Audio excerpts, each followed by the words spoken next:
Olá, eu sou o professor Amaury Catropa e este é o Histórias Empresariais.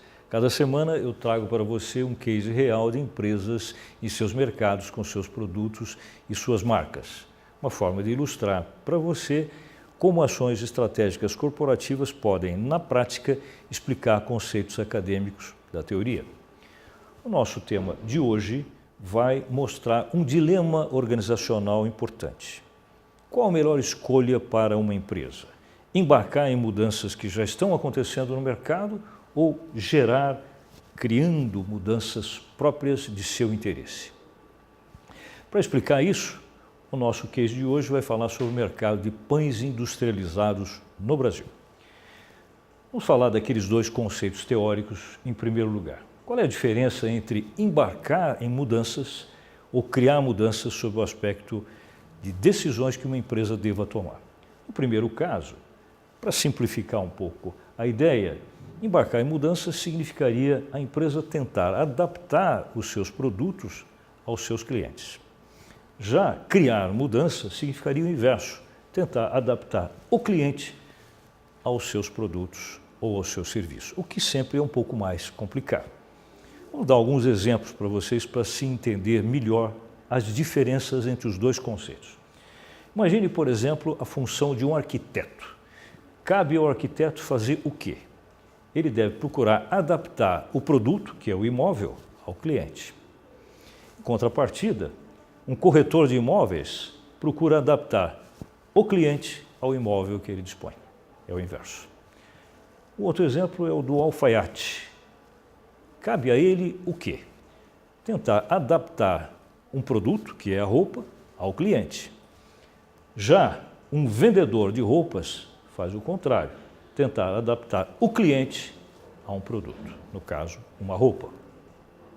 Então, para resumir a questão relacionada às mudanças, nós poderíamos dizer que o ato de uma empresa embarcar em mudanças que já estão acontecendo poderia ser, no exemplo aqui que nós vamos mencionar, o seguinte: uma empresa fazer guarda-chuvas para vender quando chover.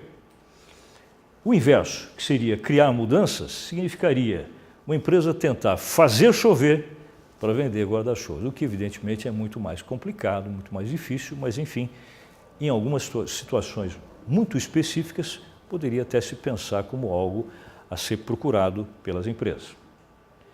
Nosso assunto de hoje, pães industrializados, requer de início uma explicação para diferenciar-se o que é pão industrializado comparado com pães de padaria. Há algumas diferenças importantes. A primeira delas é que os produtos industrializados são feitos em escala muito grande, o que nem sempre acontece em padarias. Outro aspecto importante é que o pão industrializado tem um índice de conservantes químicos muito maior.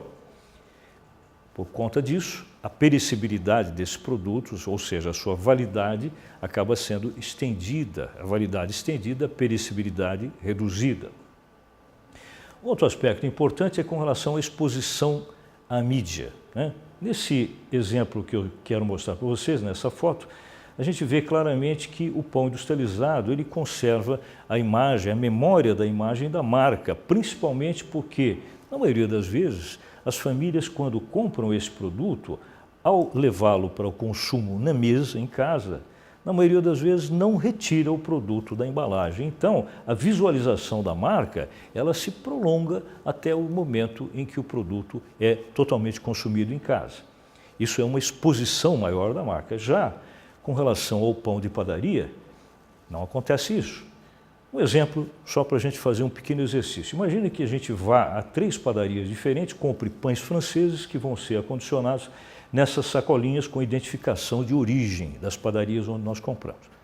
Quando nós chegamos em casa, frequentemente, nós tiramos esses pãezinhos dessas sacolinhas e colocamos ou num cestinho ou sobre a mesa, e aí eu pergunto a você, olhando esses pães nessa imagem, dá para saber qual deles ou quais deles são originários de quais daquelas 3 padarias? Certamente não, né? Então isso faz com que esse produto, o pão de padaria, já que os consumidores não conservam a embalagem na mesa no momento do consumo, eles sejam menos digamos, identificados quando há, digamos, uma crise, quando há uma denúncia. Por exemplo, um pãozinho desse estava contaminado. Sim, mas nós vamos atribuir a responsabilidade disso a quem? Quer dizer, esses pãezinhos são absolutamente semelhantes entre si, independente de saber de qual ou de quais padarias eles vieram. Por que eu estou mencionando isso? Porque o nosso case de hoje vai falar um pouquinho sobre um problema relacionado a isso. Mas antes, um detalhe importante. Os produtos industrializados, no caso os pães, possuem marca, ou seja, eles não são commodities, né? Alguns exemplos de marcas entre as mais conhecidas no mercado. Lembrando que commodities em inglês significa, nós sabemos, mercadorias, mas na prática essa expressão técnica significa, na nossa profissão, a ideia de que são produtos cuja origem não é claramente identificada. Esses produtos eles se confundem com seus gêneros, né? No caso dos pães industrializados é o inverso. Eles não são commodities, eles têm marca, as suas origens são claramente definidas. A história que nós vamos mencionar hoje começa em 1981 com uma reclamação feita na justiça por uma usuária, uma consumidora de pães industrializados, uma senhora idosa, que através dos seus advogados justificou essa ação judicial em função do fato de ela ter tido problemas de saúde oriundos da ingestão frequente de um composto químico chamado bromato de potássio.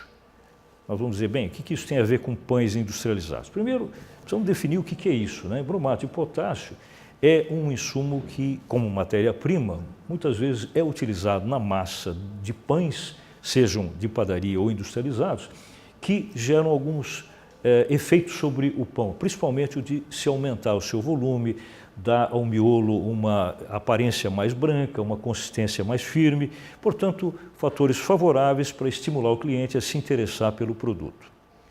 Só que há um problema. A legislação claramente proíbe a utilização desse insumo, dessa matéria-prima, porque há uma suspeita ainda não resolvida sobre ser ele, supostamente, um agente cancerígeno. No caso da denúncia daquela senhora, através daquela ação judicial, o que sobrou do produto, um pão industrializado, lá na residência dela, foi objeto de uma análise do Instituto Adolfo Lutz, que comprovou, através de um laudo, que de fato havia bromato de potássio naquele pão. E o pão era nada mais nada menos do que esse aqui. O líder de mercado, Pão Pullman, o mais tradicional de todos eles, que tinha na época um market share de nada mais nada menos do que 80%. O segundo colocado, que era Seven Boys, tinha apenas 14%. E as outras marcas menores somadas 6%. Ou seja, o domínio da marca Puma era absoluto. Um detalhe curioso que tem a ver com a explicação da identificação do produto é que alguém poderia dizer o seguinte: no momento que você tira um pão de forma da sua embalagem, ele fica muito semelhante a qualquer outro, como acontece com o pão de padaria, então não daria para saber que pão é aquele, qual a indústria que o fez. Não é bem assim. Um exemplo do caso do Pão Pullman é que o formato dele é muito específico. Ele foi criado em função da imagem que vocês estão vendo aí. Isso aqui era um vagão-leito de uma empresa ferroviária americana no século XIX. Esse vagão-leito era especialmente requintado, luxuoso, e chamava-se, como está escrito ali, linha de vagões-leito Pullman. Pullman era o nome da pessoa que criou essa ideia, chamava-se George Mortimer Pullman. O ano foi 1860 e a indústria, ao criar esse produto aqui no Brasil, atribuiu a ele, nos anos 1950, o nome Pullman, justamente por fazer uma referência a algo luxuoso, algo requintado e também cujo formato físico se parecesse com o vagão-leito desse trem. Então é possível saber, sim, mesmo fora da embalagem, a qual das marcas se refere aquele pão. E foi o que aconteceu nesse caso. No mesmo mês de fevereiro de 1981, uma outra pessoa, também um idoso, fez uma reclamação através de uma ação judicial, usando os mesmos argumentos, usando as mesmas provas e dirigindo isso a uma outra marca de pães industrializados no Brasil. No caso, a vice-líder de mercado, justamente a Seven Boys, que tinha na época 14% de market share.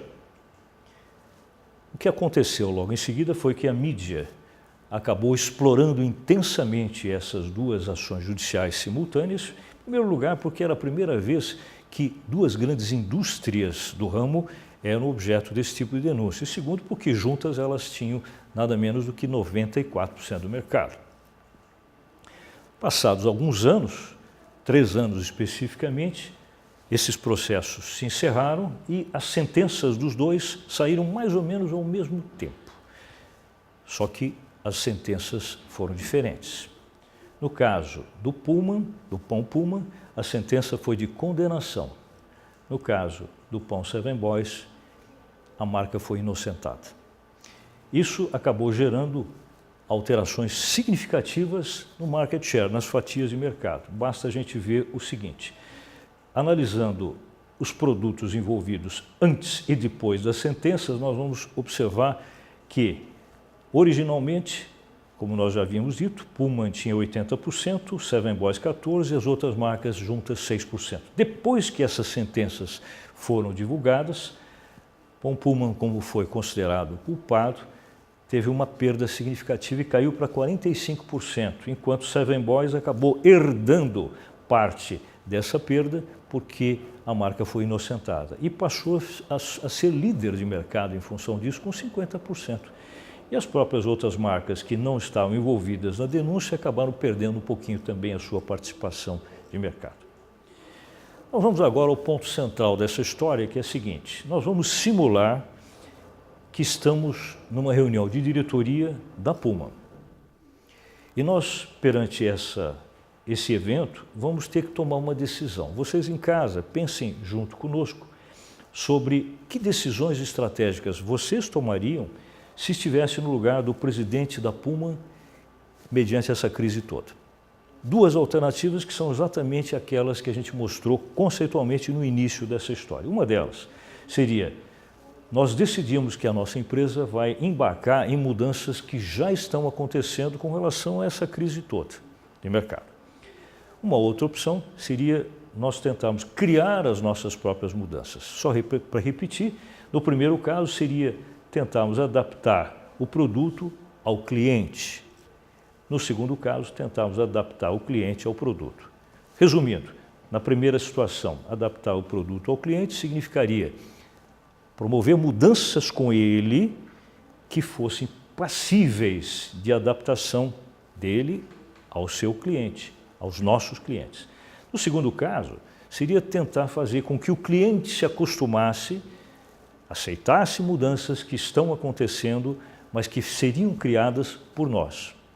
Parece um pouco complexo isso, mas se nós pensarmos de forma criativa, talvez a gente encontre caminhos. Eu vou fazer isso aqui com um convidado que eu trouxe, que vai trabalhar conosco a ideia de se criar uma escolha, ao mesmo tempo que vocês em casa vão fazer isso também. Eu tenho aqui comigo o Rodrigo Narras Garcia, que é estudante de administração da PUC de São Paulo. E ele vai nos ajudar a escolher a melhor entre essas duas opções estratégicas. Ok, Rodrigo, você agora é o presidente da Pullman. Qual das duas alternativas você acha melhor? Embarcar em mudanças que já estão acontecendo ou tentar criar mudanças de interesse da sua empresa? Bom, eu acredito que para ganhar mais a confiança do cliente, a gente deveria adaptar o produto ao cliente, que geraria mais confiança por parte dele. E aí também fazer alguma campanha de marketing e propaganda para anunciar essa mudança. E aí ganhando a confiança do cliente aos poucos. Muito bem. A gente sabe que, sob o ponto de vista das empresas, a segunda alternativa acaba sendo mais conveniente para ela, mas não necessariamente para o cliente. Você optou pela primeira, que evidentemente é mais vantajosa na maioria das vezes para o cliente. Mas se você estiver realmente na posição de presidente da empresa, você acha que essa tem que ser a única opção ou você cogitaria também como alternativa a outra e por quê? Eu cogitaria criar mudanças também, até pelas questões financeiras da empresa, se for mais viável financeiramente adaptar o cliente ao produto e investir em marketing para adaptar o cliente a esse novo produto. Mas eu acho que a gente poderia ver com o conselho qual a gente poderia aderir e ver se a gente deve adaptar o produto ao cliente ou adaptar o cliente ao produto. Muito bem. Você viu que aqueles exemplos que eu dei no começo, lembrando do caso do alfaiate, né? O alfaiate hoje em dia é um prestador de serviço que tem uma posição cada vez menos relevante no mercado, né? Não quer dizer que isso se explique pelo fato de que ele, ao criar uma roupa, ou portanto um produto para o cliente, ele esteja procurando adaptar o produto ao cliente e por isso a posição seria menos importante no mercado, né? Como é que você vê isso? Só para pegar o exemplo do alfaiate comparado com o vendedor de roupas que faz o contrário. Sim. Eu acho que na questão do alfaiate ele vende muito mais para um nicho de mercado.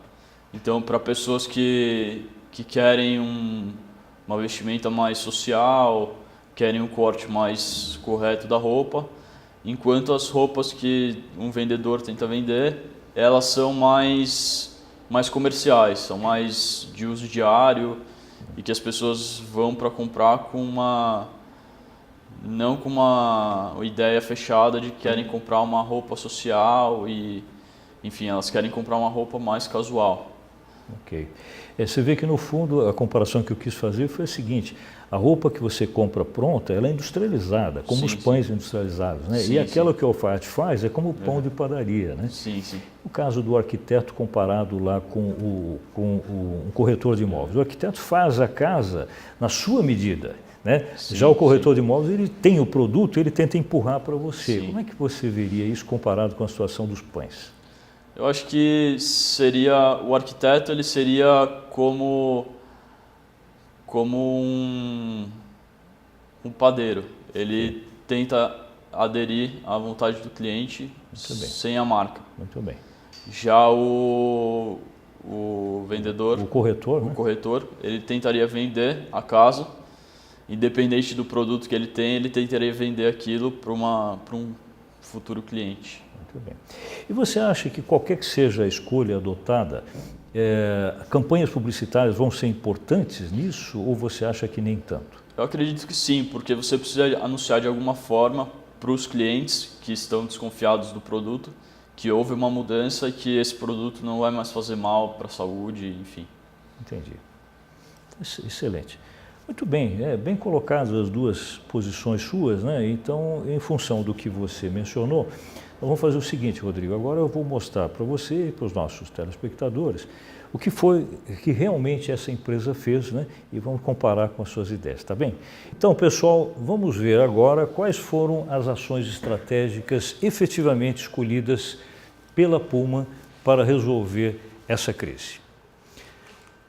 Entre aquelas duas opções que foram votadas nessa reunião, a escolha feita, em primeiro lugar, foi relacionada a focar não a concorrência entre as indústrias produtoras de pães, mas sim entre as matérias-primas utilizadas para produzi-las. Isso foi um foco um pouco diferente, né? Mas tem uma explicação do porquê disso. Se nós pensarmos bem, a escolha da empresa ao fazer uma comparação entre a utilização da matéria-prima proibida, que era o bromado de potássio, seria com relação a uma outra similar que não tivesse a característica de ser proibida e que poderia, perante a opinião pública, demonstrar, de uma certa maneira, um certo arrependimento da empresa de ter utilizado aquele componente indevido. E, por outro lado, se comprometendo a usar uma outra matéria-prima que não só não fosse proibida, mas principalmente que pudesse agregar valor ao pão industrializado por ela. O terceiro ponto importante é a gente lembrar que a matéria-prima escolhida por eles, que se chama ácido ascórbico, tem uma vantagem importante porque nada mais é do que aquilo que popularmente nós conhecemos como vitamina C. Então, se nós passamos a vender o nosso pão industrializado com o argumento de que agora ele é vitaminado, e efetivamente ele será com a utilização dessa matéria-prima, isso gerará, na visão da clientela, um fator de valorização do produto, né? Então, esse é o motivo pelo qual se escolheu o ácido ascórbico especificamente. Outro ponto importante é desenvolver uma campanha publicitária onde se faça uma comparação entre os dois, mostrando o ácido ascórbico como o herói dessa história. E, evidentemente, o bromato de potássio seria mostrado como vilão. Embora a empresa tenha assumido que utilizou no passado o bromato de potássio, mas seria, digamos, um meia-culpa, né? Um certo arrependimento e uma promessa de que daqui para frente ela utilizaria um produto legalizado.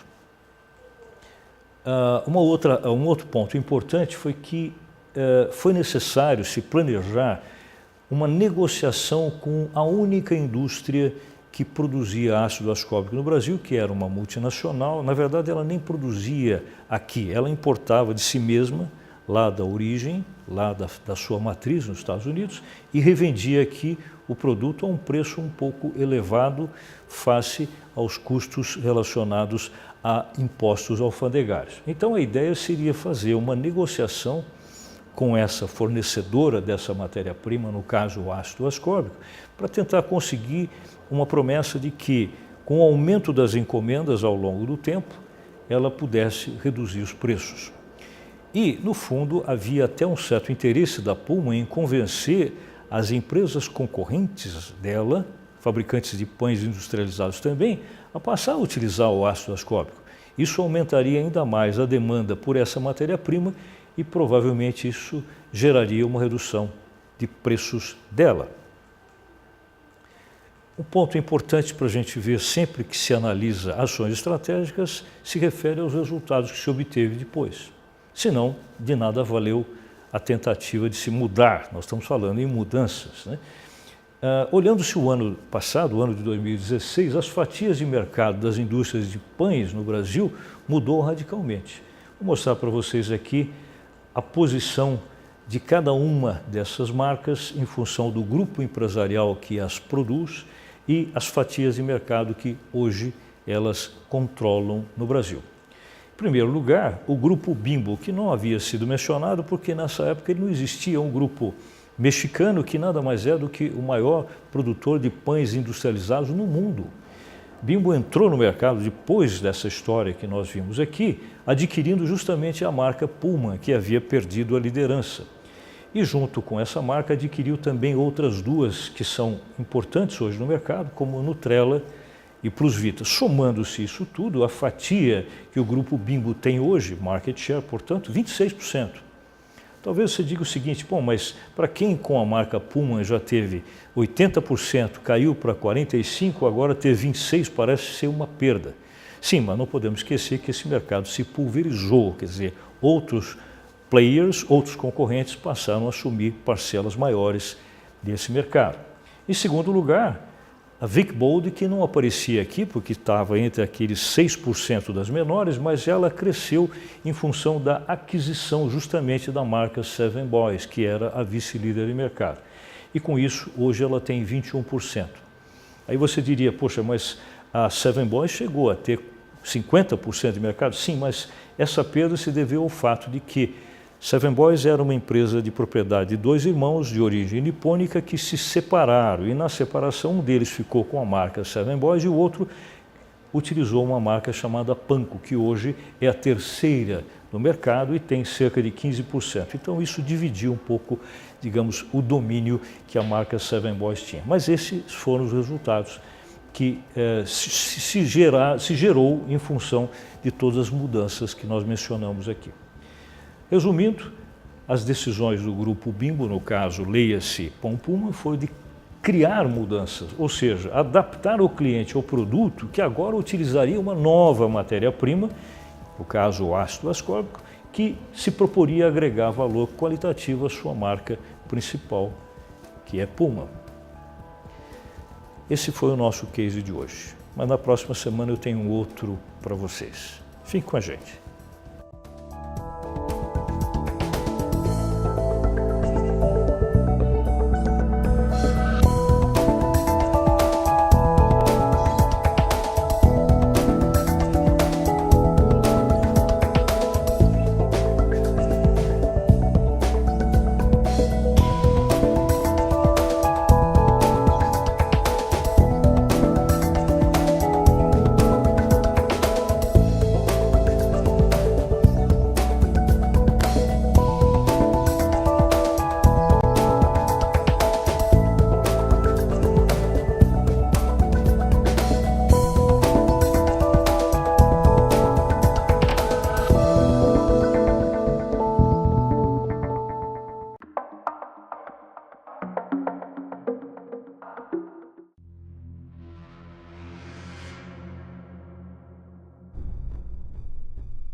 Boa noite.